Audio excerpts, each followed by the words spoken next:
আজকে আপনাদের সকলের সঙ্গে একটি সত্য ঘটনা শেয়ার করব। আমার এক পরিচিত মানুষের সঙ্গে ঘটে যাওয়া এই ঘটনা, হয়তো তিনিও এই ভিডিওটি এই মুহূর্তে দেখছেন।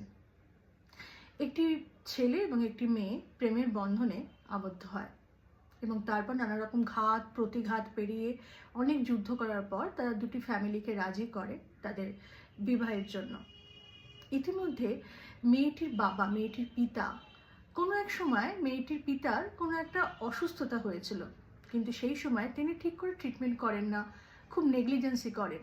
কিন্তু তার ইচ্ছা ছিল যে তার মেয়েকে সে বধূ রূপে দেখতে চায় বা বিয়েটি তার দেখে যেতে চায়, তাড়াতাড়ি বিয়ে দেওয়ার চেষ্টা করে, কারণ ডক্টর বলেন যে তার বাবার বেঁচে থাকার চান্সেস খুব কম, তাই যত তাড়াতাড়ি সম্ভব তাদের বিয়ে হয়ে যাওয়াটা বেটার। কারণ এতদিন তার বাবা সুস্থই ছিল, হঠাৎ করে এই রোগটা আবার স্টার্ট হয়। কিন্তু তারপরে কি হয় জানতে গেলে সেকেন্ড পার্টটা দেখতে হবে।